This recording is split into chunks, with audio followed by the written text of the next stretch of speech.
My brother always said family was the one place you should feel safe. But 2 hours ago, I watched my entire life savings evaporate, every account drained, every dollar siphoned off, and the device doing it belonged to him. The same brother I once saved from eviction. The same brother whose life I rebuilt. I thought the betrayal would be the worst part, but I was wrong. Because the moment he threatened my daughter, I decided this story would end with justice, and I'd be the one writing it. If you've ever been betrayed by the one person you trusted most, hit that subscribe button. Like this video if you've tasted even an ounce of vindication in your life. Because today's story isn't just revenge, it's about reclaiming your power when the person who steals from you shares your blood. Let's get started. My name is Sarah Miller. I'm 36 years old, a cybersecurity analyst in Austin, Texas. The kind of person who lectures employees about strong passwords, two-factor authentication, and never clicking suspicious links. Funny how useless all of that feels when your own family becomes the threat vector. It happened late on a weeknight, the kind of night that smelled like old coffee and exhaustion. I sat at the kitchen table finishing a report, my laptop's blue glow reflecting off empty cereal bowls in the sink. The house was quiet. My daughter, Lily, was asleep down the hall. Then the first push notification hit. Then another. Then another. At first, my tired brain brushed them off as banking glitches, the kind that resolve themselves with a quick app refresh. But then I opened my banking app, and my entire world lurched sideways. Checking drained. Savings drained. Emergency fund zeroed. Lily's college nest egg gone. All of it transferred out through a device I recognized. My brother's phone. The cheap Android he always refused to upgrade. For a whole minute, I just stared at the negative balances, my heartbeat pounding so loudly it felt like it was echoing off the walls. The air in the room grew thin, sharp, like the moment before a lightning strike. My mind didn't go to grief or screaming or tears. It went to audit mode. I checked login logs, device fingerprints, access tokens, the movements of the digital thief rummaging through my life. And the deeper I went, the clearer the truth became. He hadn't stolen as a stranger. He had walked through the front door, a door I had left open for him years ago. My throat tightened. I was the idiot. I was the one who'd believed that family was exempt from the rules. Behind me, a soft shuffle broke through the ringing in my ears. A little voice, sleepy and small, drifted toward me. Mom. Psst. Why are you still up? Lily, my 10-year-old, stood in the hallway in unicorn pajamas, rubbing her eyes. She looked at the red alerts on my screen, the account freeze banners, the rapidly scrolling transaction list. She paused. Just stared. Then her face changed, like she was doing calculations only she understood. She squared her small shoulders and said, with fierce determination, "Don't worry, Mom. I handled it." My brain short-circuited. Handled it? Handled what? What could a 10-year-old possibly handle in the middle of a financial ambush? Lily, sweetheart, what do you mean you handled it? She climbed into the chair beside me like it was any other night. You remember when you showed me the banking app? You told me that if something ever looked weird, I should click the little flag and tell you right away. She swung her legs as if she were talking about a cartoon, not the moment our lives had just been decapitated. I was on your phone earlier playing the puzzle game, and I saw a text from the bank about a new login. It looked sketchy. So I opened the app. The numbers were moving, Mom, like a video game. So I hit the emergency freeze button. I blinked. My stomach flipped. I pulled up the app again, this time actually reading what I'd missed in panic. Temporary hold applied. Suspicious activity under review. A final transfer sat frozen midair. Initiated, but not cleared. My brother had almost taken everything. Almost. My daughter had slammed the digital door on his fingers. My chest tightened, a violent mix of relief and shame. I'm the expert. Security is my profession. Yet it was my kid who reacted faster than my training. I swallowed hard. How did you know the login was his? I asked gently. She shrugged and pulled out her tablet. You made me share my location when we went to the amusement park, remember? You shared yours. And uncles. I froze. I had never turned his location sharing off. When the bank message popped up, she continued. I checked the map. His dot was in some motel outside Houston. You weren't there. So, I figured someone was doing something bad. She said it like she was explaining basic math. That was when something in me snapped from confusion into razor-sharp clarity. I wasn't dealing with a messy family mistake. I was dealing with a predator. One who knew I had a child. One who used the trust one gave him to gut my life. Are we going to be okay? She whispered then. I don't care about stuff, Mom. Just, are we going to have to move? Her voice cracked on the last word. And that hurt more than the empty bank accounts ever could. I wrapped her in my arms. We're going to be okay, I said, forcing confidence into every syllable. He tried to take everything, but you stopped him. He underestimated you, and he definitely underestimated me. What I didn't tell her was what I was already thinking. This stopped being a family problem the moment he endangered my kid. This was now a security breach, and I was going to treat it like one. 2 days later, I was in a video meeting with my coworker Megan analyzing bank logs, matching device IDs. Lily sat at the end of the table sketching a comic strip of Supermom and Security Girl kicking a villain out of a bank vault. That's when my phone buzzed. Unknown number. Texas area code. Repeated calls. I muted my mic. Hang on, Meg. Let me grab this. I answered, and my eardrum was instantly assaulted. What the hell did you do, Sarah? Jake. My brother. His voice, once familiar, once comforting, now sounded like rusted metal dragged across concrete. No apology. No remorse. Just rage and panic. Good evening to you too, I replied, my voice cold enough to frost glass. How's life outside Houston? You froze the accounts. The bank called me. Their fraud department is talking about law enforcement. You had no right. No right to stop you from draining my daughter's future? I snapped. In my peripheral vision, Lily's head jerked up at the word daughter. I quietly pointed to her bedroom. She obeyed, closing the door behind her. Now it was just me and him. You used access I gave you years ago, I said. When I was naive enough to think family meant safety, not exposure. He scoffed, but there was a crack in it. The first fracture in his arrogance. You think this is just about a few transfers? He hissed. You screwed things up for people who don't like their money messed with. You didn't just screw me. You screwed them. My blood chilled. Who is they? I asked. It doesn't matter, he shot back. What matters is you unfreeze those accounts. You tell the bank it was a misunderstanding. Or they'll come for you too. You. And that little girl you're so proud of. For one heartbeat, everything in me went perfectly still. Not in fear, in certainty. Because now I knew exactly who the enemy was. And it wasn't just my brother. You think I'm scared of criminals? I whispered. I dissect ransomware in my sleep. But you? You shared my mother's kitchen. You looked my daughter in the eyes. And you still chose this. He sucked in a sharp breath. You'll regret this, he spat. You just signed your own eviction notice. He hung up. My hands trembled. Not with fear. With focus. He wasn't scared for me. He was scared for himself. I reopened the laptop. Megan stared at me, stunned. I caught most of that, she said. I'm so sorry. Don't be, I replied.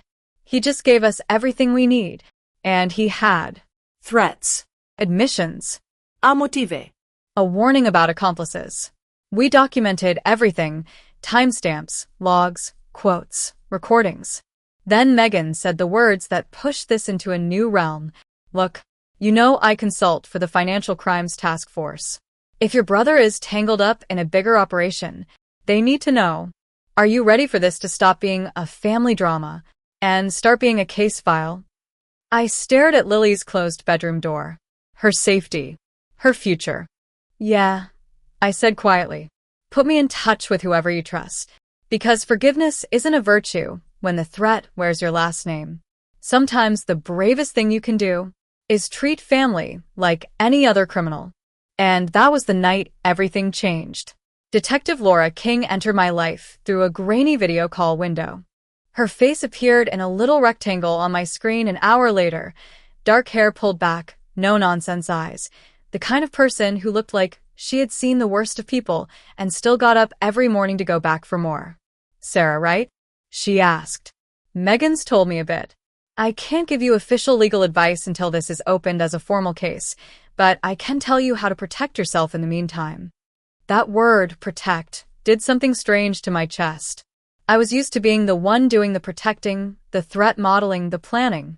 Having someone else step in felt unfamiliar, vulnerable. Still, I nodded. "Tell me what you need." "First," she said, "we preserve everything. Screenshots, call logs, timestamps, emails, texts. Anything your brother has sent. You do not delete. You do not clean up. You document. Understand?" That part was easy.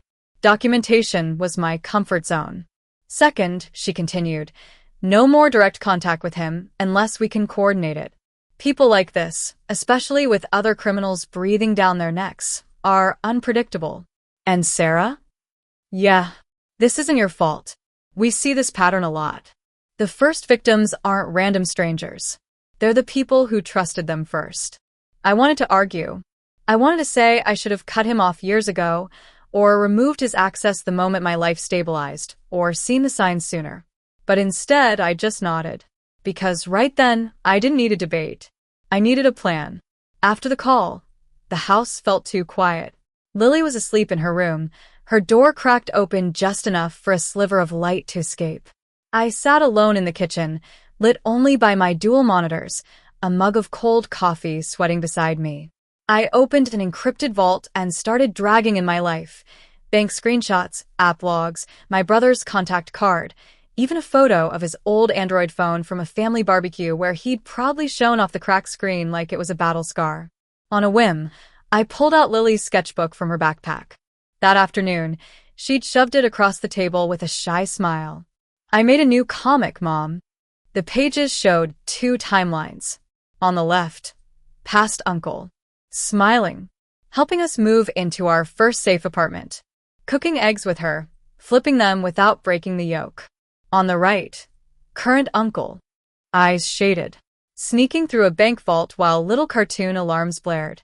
A tiny cartoon Lily and me blocking the door with a wall of locks and passwords. At the bottom, in her careful block letters, "People can change, sometimes into villains." I'd laughed when she showed it to me, partly because it was clever, partly to stop myself from crying. Now, under the pale glow of my screens, those pages felt like evidence. Evidence of the before. Evidence of the after. I photographed each page and added it to the vault. Not because a prosecutor would ever use a child's comic strip, but because it captured what the stolen money really represented. Safety. Trust. The version of her uncle she would never get back. My email pinged. A message from the bank's fraud department. The subject line was boring. The content was not. They confirmed what Lily's quick thinking had bought us.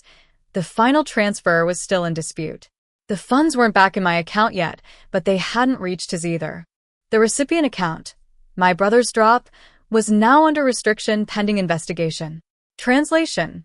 I hadn't just blocked him. I'd blocked someone else, further down the chain. 15 minutes later, another notification appeared. New email. No name. Throwaway address. Subject line. You should stop digging. The body was worse. Family business is best handled in-house. Unless you want everyone's secrets spilled. No greeting. No signature. Just that. And a link. My hand hovered over the trackpad. Every neuron in my brain screamed, "Do not click that." Rule 1. Never click unsolicited links, especially those trying to scare you. So I didn't click. I copied the URL. I pasted it into a sandbox environment. I watched what it tried to load, safely contained inside digital glass. It opened a public forum I knew all too well, a playground for scammers hiding behind get-rich-quick hustle language. The kind of place where schemes were traded like recipes. At the top, pinned like a trophy, was a thread with my first name in the title. Inside were screenshots of my LinkedIn, my company's website, Even a cropped photo of me and Lily at a coding fair, her smiling, gap-toothed, holding a little certificate. Someone had posted me like I was a puzzle piece in a heist. The user who'd started the thread had a handle I recognized. One of the names my brother used to drop casually while bragging. Troy Real. His so-called people-person partner. My stomach flipped. In the comments, they speculated about how much pressure it would take before I'd cave and unfreeze the funds. One of them joked about sending a little scare the kids' way. I didn't notice I'd stood up until my chair scraped loudly against the tile. The house was suddenly too small, the air too tight, my skin too hot. Behind me, the floor creaked. I slammed the laptop half-closed without thinking. Lily stood in the hall, hair a messy curtain around her face. "You're still working?" she asked softly. "It's late." I forced my shoulders to relax. "Just finishing up, bug. Big day tomorrow. Go back to bed." "Are we still going to the art fundraiser meeting?" she asked. There was a hopeful lilt in her voice. The idea had been hers. "If the bank doesn't give it back right away, maybe I can sell art to help. Like digital art. You said people buy that." Kids. "They'll watch your world fall apart and still look for ways to glue it back together." "Yeah," I said. "We're still going. And we're going to talk to some people who know how to deal with bad guys too."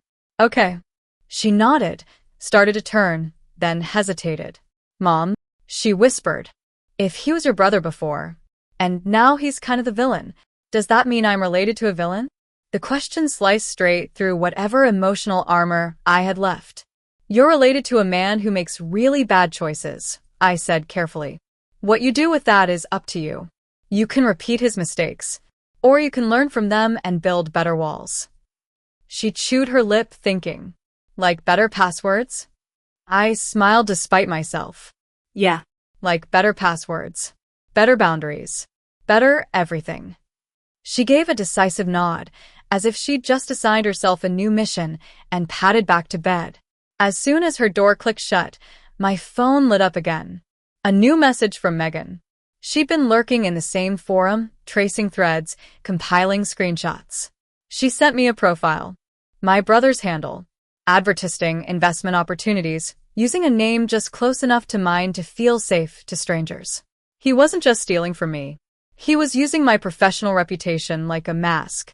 Right under that, Megan forwarded a message from Detective King. "We're opening an official case. Do not respond to any threats. When he reaches out again, and he will let us know, we might be able to turn that contact into leverage." I let the phone drop onto the table and rubbed my eyes.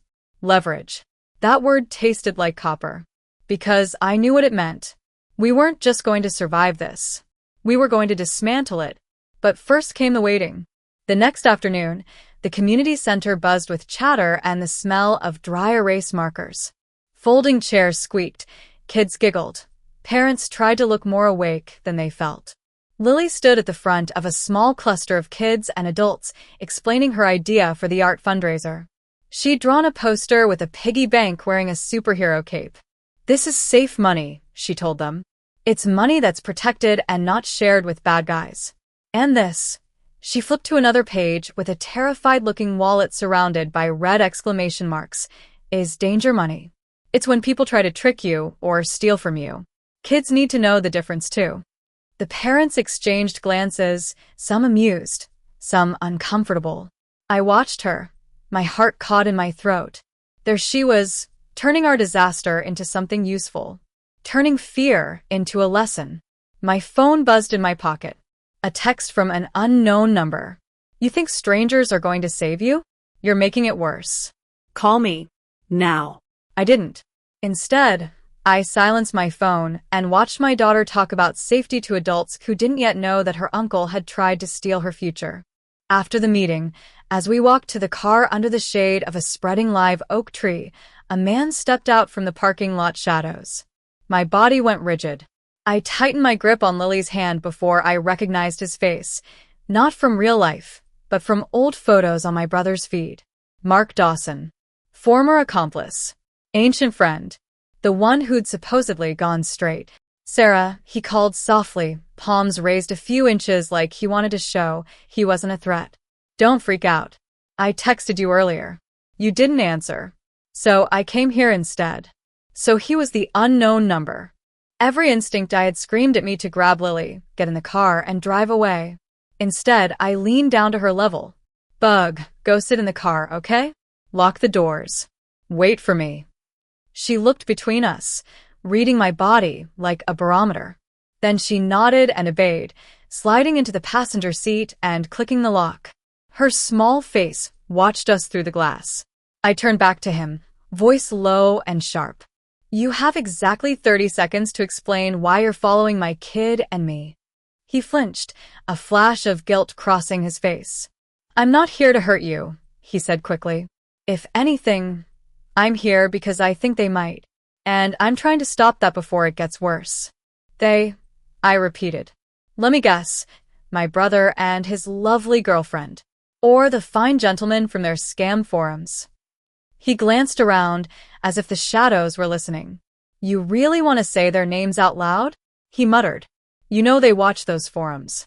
They watch your socials. They know your routines. That made my pulse spike.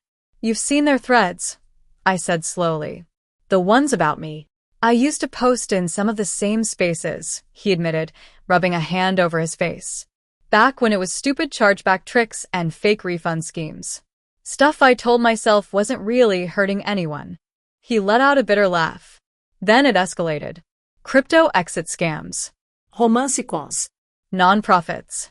They'll take money from anyone. Your brother and Haley, they're in deep with a crew that doesn't care who gets hurt as long as the wallets get fat. I folded my arms. And you're just now having a crisis of conscience? He looked at the car, at Lily watching us nervously from behind the windshield. I've got a kid on the way, he murmured. My girl's 3 months pregnant. I told myself I was out, but I was still in the group chats. Still watching things I didn't want my son growing up around. He met my eyes again, and this time there was something raw there. When you froze those accounts, he said, you didn't just block your brother's little payday. You jammed up a pipeline they were counting on. They're scared. And scared people do stupid things. My skin crawled. Fear, in my experience, makes people dangerous. But it also makes them messy. Why help me? I asked. Why now? He shrugged helplessly. Because there's a kid involved, he said. And because I'm running out of chances to be the guy I keep telling myself I am. He hesitated, then added. And because if they hurt you to get what they want, the blowback won't stop with me. They'll go after anyone who ever said no. I'd rather change sides before the ship sinks. I studied him. He could be lying. This could be a setup. Or he could be the one thing we didn't have yet, an insider. Would you talk to law enforcement? I asked. On record. Names. Methods. Everything. His jaw tightened. He looked like the word snitch was tattooed on his tongue, burning. Then he exhaled. If that's what it takes, he said quietly. I'm not doing it for your brother. He made his choices. I'm doing it so you and your kid don't have to pay for them. That night, our kitchen table became an unlikely command center. Me in my worn hoodie, Megan on my laptop screen, lit by dual monitors. Detective King in a small office, shelves stacked with files behind her. And Mark, sitting in his dim living room, the flicker of a TV reflecting off the wall. He laid everything out for us. The Telegram channels. The Discord servers. The burner phone rotations. The way my brother used my credentials, my job, my certifications, my reputation, as a silent endorsement when pitching investment opportunities to vulnerable people. He described how the money moved through layered accounts, how the crew talked about victims like they were ATMs with feelings inconveniently attached. The more he talked, the more the version of my brother I'd held on to. The one who shared instant noodles with me in a cramped apartment, who once walked me home from a party when I was too drunk to stand, disintegrated. Detective King listened, her expression sharpening. We can work with this, she said finally. If you're willing to capture some of these conversations under our direction, maybe even wear a wire when you meet them, we can do more than just protect Sarah. She looked straight into the camera. We can take apart the whole operation. Mark looked exhausted, but lighter, somehow, like saying it out loud had peeled off a layer of rot. Tell me where to be, he said. When the call ended, the silence that followed was different than before. Not empty. Charged. Lily wandered into the kitchen, hair damp from her shower, hugging her stuffed axolotl. Is it over? She asked. Not yet, I said. But we're not alone anymore. She brightened. Like a squad, she said. I smiled. Exactly. Me, you, Megan, Detective King, and Mark. The good kind of crew. Her eyes lit up. Can I be the strategist? She asked. I already made a list. She pulled out her notebook, flipping to a page covered in dates and little drawn icons. Phone shapes. Computer screens. A little skull next to certain days. These are all the times Uncle came over and used your computer, she explained seriously. And these are the apps he touched. And this, she pointed at a column of question marks, is when you were sad and I didn't know why yet. But I think it might be a clue. My throat tightened. Somewhere between comics and bedtime, my daughter had started doing her own intelligence gathering. Those are exactly data points, I said softly. And they might help a lot. She grinned, proud of herself, then yawned so wide her eyes watered. Okay, strategist, I said, gently steering her toward her room. Rest is part of the mission. You can't outsmart bad guys if you're half asleep. She groaned, but she went. Once her door clicked shut, I sat back at the table, heart pounding, and looked at the mess of notes, screenshots, and windows open on my screen. How far would I go to protect my kid from a criminal who shared our last name? Work with his old accomplice? Get a white? Walk into a trap I helped set? Or would I cut ties and pray distance was enough? I already knew the answer. Distance didn't protect you from someone who already knew your passwords. Action did. And revenge? Revenge happened when action and justice finally met in the same room. The trap, when it finally formed into something real, didn't look like some flashy movie sting with undercover agents and dramatic reveals. Real-life revenge rarely looks that cinematic. What it did look like was a meticulously planned panic attack. The kind where every detail mattered. Every phrase. Every pause. Every glance. Because if we slipped even once, my brother wouldn't just bolt. He'd retaliate. Detective King laid it out during a late-night conference call. The kind of call where everyone spoke in controlled tones and the air felt electric with tension. We need him on record, she said. Not just screaming threats. We need him calmly admitting he took the money. Admitting he knew it wasn't his. Admitting he's involved with others. I leaned back in my chair, fingers digging into the armrests. He's not a calm person, I muttered. You've heard him. He screams before he thinks. That's why we don't want him calm, she said. We want him scared. Fear makes people talk. Fear makes them sloppy. If he believes you're cracking. She paused. He'll lean in. Megan jumped in. She means if you pretend to fold, he'll push harder. Hard enough to incriminate himself. I let out a shaky breath. You want me to bait him? King's voice was gentle but firm. We want you to give him exactly what he thinks he wants. Just long enough to hang himself.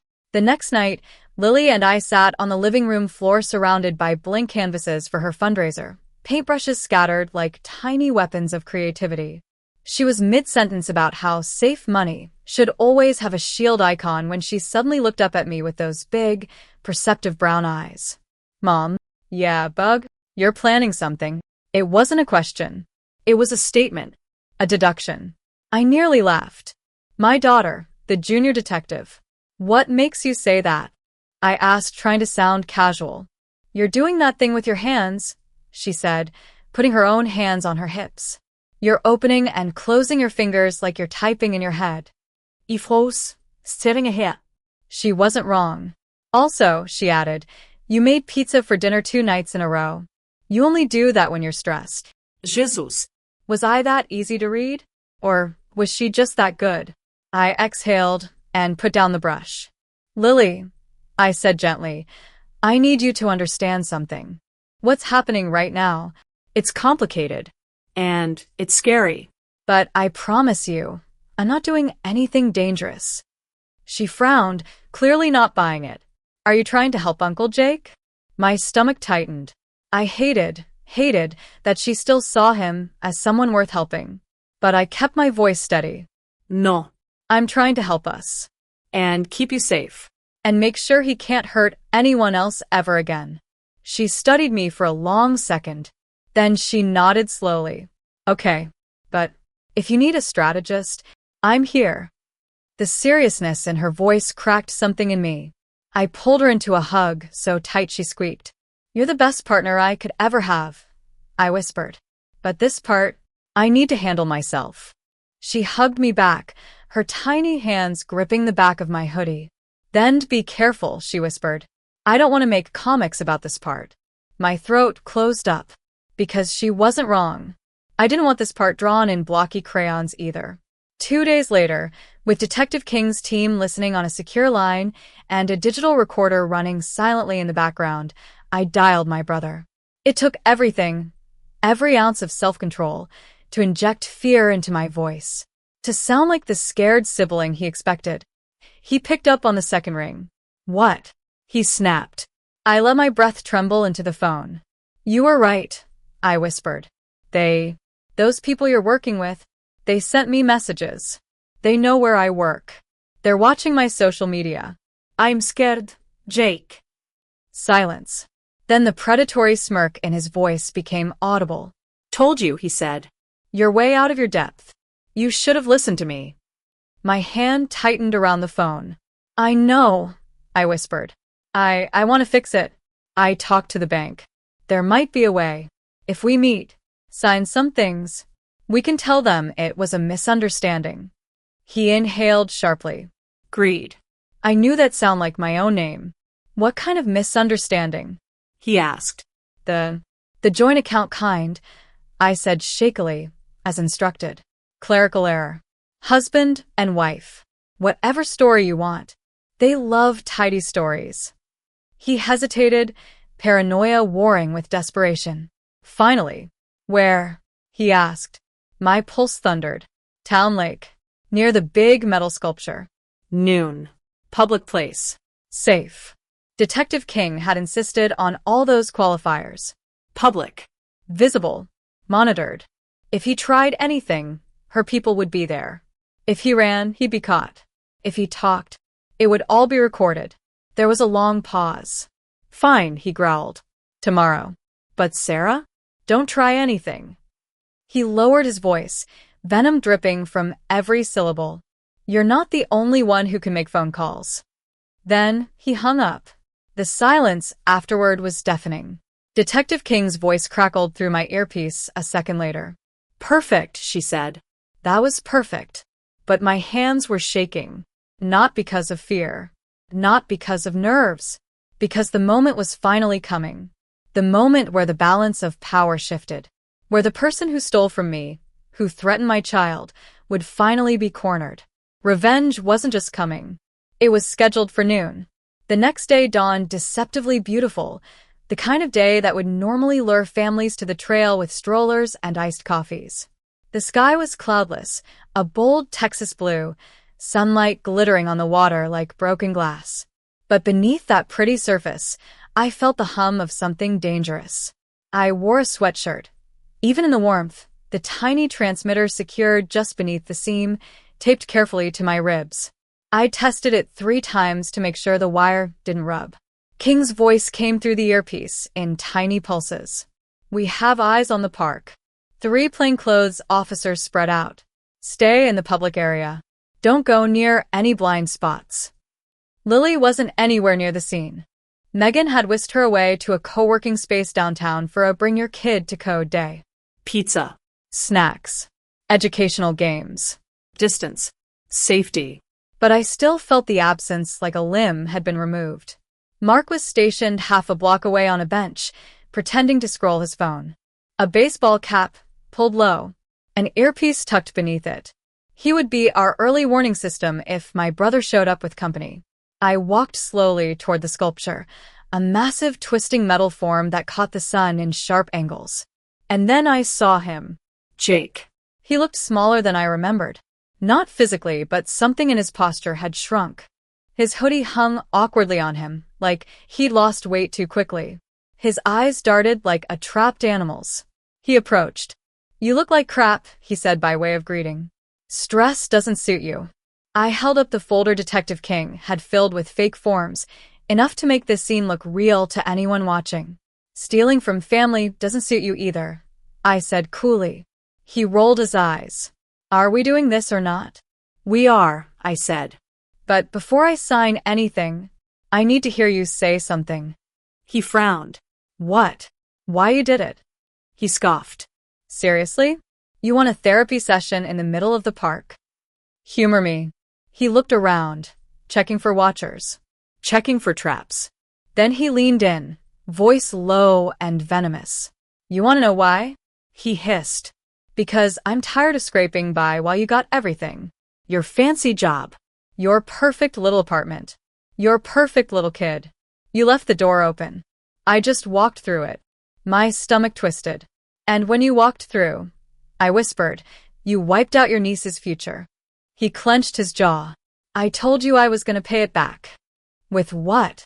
I snapped. "The profits from the scams you and Haley run using my name?" His eyes widened just barely, but it was enough. "You've been talking to people," he said slowly. "Haven't you?" I didn't answer.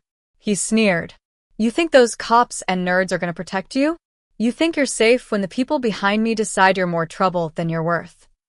"That's the thing," I said, stepping back.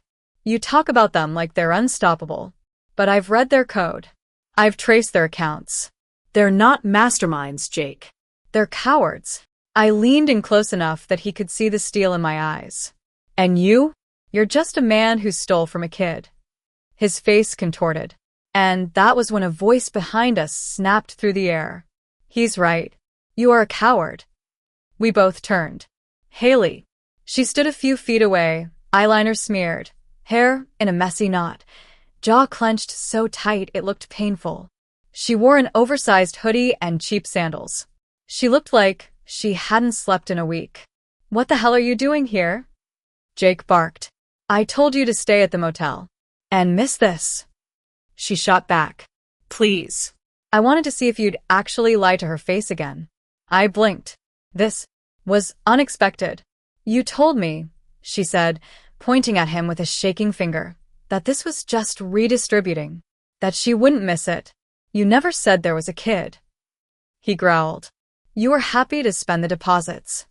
"Not when I realized where they came from," she screamed. I froze. She wasn't here for him. She was here because guilt had finally taken root. Before I could process it, a car door slammed in the distance. Jake flinched. Haley's voice trembled. "They're watching you. You know that, right? The big guys. They think if they squeeze you hard enough, you'll squeeze her." Jake grabbed her arm. She jerked back. "Shut up," he hissed. "You want all of us in cuffs?" Her eyes blazed. "Maybe that's better than spending my life running from your mess." And that was the moment Detective King's voice came through my ear. "We've heard enough. Step back, Sarah." I took 2 steps back. Then everything erupted at once. Plainclothes officers converged from all sides. Badges flashed. Commands barked. Jake spun, panic igniting in his eyes. He tried to bolt, but 2 agents were already on him. Haley froze, hands up, shaking. Mark stood from his bench, hands visible, eyes wide. Detective King strode forward, calm as a winter storm. "Jake Miller," she said, "you are under arrest for identity theft, wire fraud, and financial conspiracy." He thrashed as they cuffed him. His eyes met mine, and in that moment, all the bravado drained out. "You did this," he whispered, stunned. "To your own family." I stared back, heart steady. "No," I said softly. "You did this. I just made sure you couldn't hurt us anymore." He screamed. Not words, just raw, furious disbelief. The officers dragged him away. The sound echoed across the water like a final crack in the version of him I once knew. And for the first time in months, I exhaled without shaking. The moment they led Jake away, the park seemed to shift. The sunlight still glittered on the lake. Joggers still passed by. Kids still laughed in the distance. But the air around me felt different. Thinner, lighter, almost hollow. Like something massive had finally broken loose from my chest. Haley stood frozen, hands trembling, mascara streaking down her cheeks. An officer approached her, speaking gently, guiding her toward a bench. Another agent collected her statement while she cried into her palms. Mark approached cautiously, head low, like he wasn't sure if he was allowed to exist in this moment. "You okay?" he asked quietly. I swallowed. "No," I said truthfully, "but I'm safer." He nodded, shifting awkwardly. "That's more than most people in this mess ever get." Detective King walked toward me, removing her sunglasses. Her voice was calm, precise. "You did everything right," she said. "Every step. That recording will hold. So, will the accomplice statements?" "His partner too?" I asked, glancing toward Haley, who sat hunched over, sobbing into her sleeves. "She's not innocent," King said, "but she's not the worst. And she's talking." Then she added, voice softening, "I'm sorry it had to be your brother." I looked out across the lake, the calm water mocking the storm still raging inside me. "I'm sorry too," I murmured. "But I'm not sorry he's gone." The next hours blurred into procedural haze. Statements. Recordings. Signing documents. More recordings. Handing over screenshots and logs. Detective King walked me through everything with steady patience. By mid-afternoon it was done. Not over. Not by a long shot. But the hardest part, the most dangerous part, had passed. When I finally slid into the driver's seat of my car, my hands trembled against the steering wheel. Lily looked up from her tablet in the passenger seat, eyes wide and curious. "Is it over?" she whispered. I turned to look at her, my small warrior in unicorn pajamas, the kid who had frozen bank accounts faster than I did, the strategist who sketched criminals in crayons. "We're safe," I said. "And that's what matters." She reached out and squeezed my hand. "Does this mean Uncle Jake's going to jail?" I hesitated. Kids don't need fairy tales when reality is already sharp enough. "Yes," I said. "For a long time." She nodded, thoughtful. "Good," she said simply. "Then he can't hurt anyone else." Her certainty almost made me cry. Because she was right. And she was also 10. No child should ever have to learn that lesson this young. The next months unfolded like peeling back the layers of an ugly onion. Detective King's team dug through everything Jake had touched, every account, every alias, every burner phone, every digital breadcrumb he'd been sloppy enough to leave behind. And God, there were so many victims. Lonely retirees.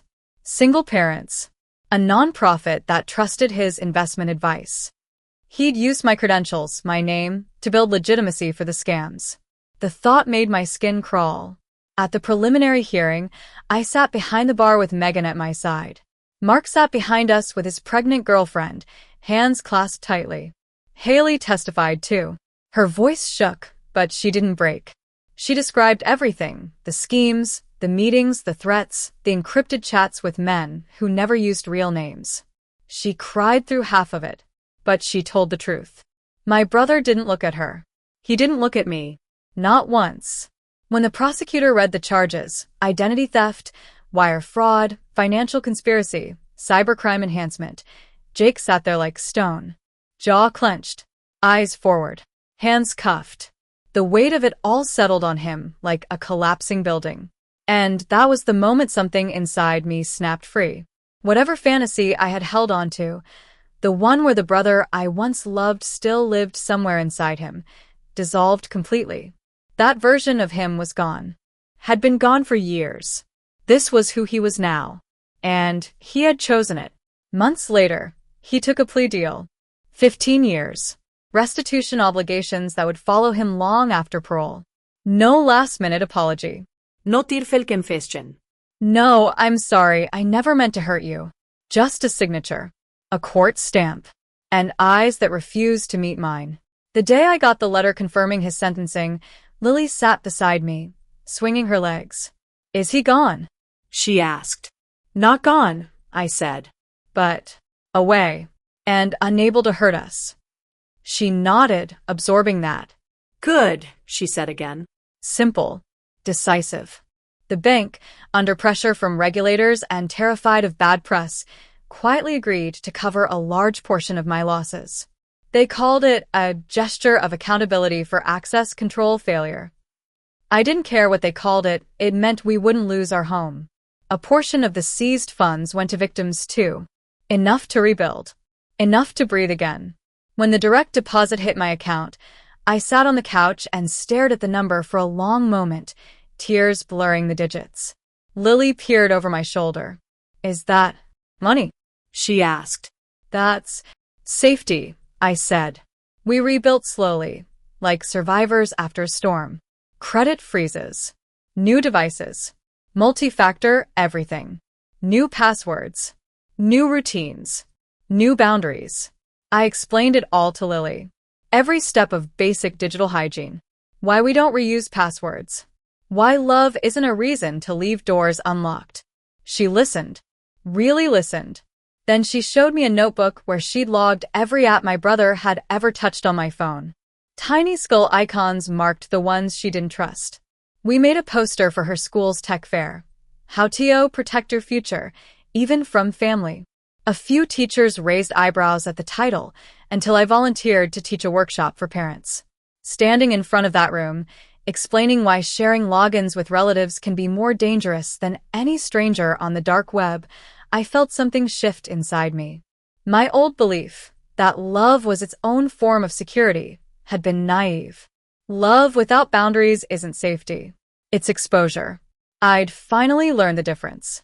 One evening, long after the storm had passed, I found Lily at the kitchen table working on a new comic. This one was different.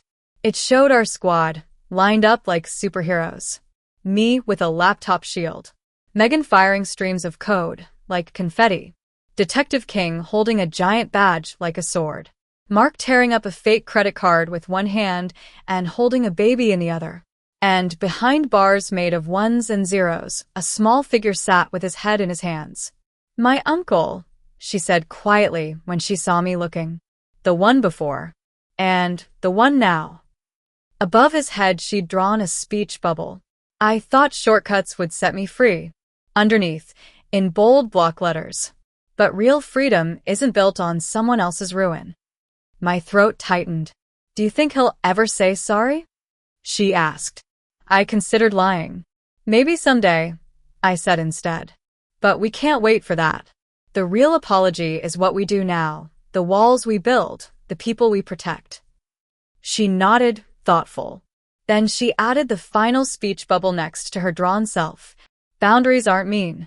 They're safety rails. I pulled her into my arms, held her against me, silently thanking every force in the universe that she hadn't lost her softness, just gained wisdom. Later that night, alone in the quiet house, I scrolled through old photos. 2 kids in thrift store clothes, laughing on a fire escape. A teenage boy holding a newborn Lily with awkward pride. A blurry Thanksgiving where he washed dishes without being asked. I didn't delete any of them. Pretending the good moments never existed wouldn't erase the pain. And erasing the pain wouldn't restore the past. Instead, I created 2 albums. Before and after. The line between them wasn't clean, but it was honest. Family isn't a magical shield against harm. Sometimes it's the source. And when someone uses your trust as their favorite exploit, you have every right to patch the vulnerability, even if the one you're locking out shares your blood. People love to say blood is thicker than water. But they always forget the real quote. The blood of the covenant is thicker than the water of the womb. The bonds we choose, loyalty, respect, protection, matter more than the ones we're born into. So now, on the quiet nights when the notifications finally stop and the world settles, I ask myself the same question I'll ask you. When blood betrays you, what's the real lesson? Endless forgiveness, no matter the cost? Or the courage to say, this is where my story changes, even if yours doesn't. And if you've ever built a new life from the rubble of family betrayal, What boundary do you wish you'd drawn sooner? White medium star outro CTA, 20 seconds. If this story hit home, even a little, make sure to like the video. Drop a comment telling me the strongest boundary you've ever had to set. Subscribe for more stories where justice isn't just served, it's engineered. Thanks for listening. Stay safe, build strong walls, and remember, revenge is sweetest when it's also justice.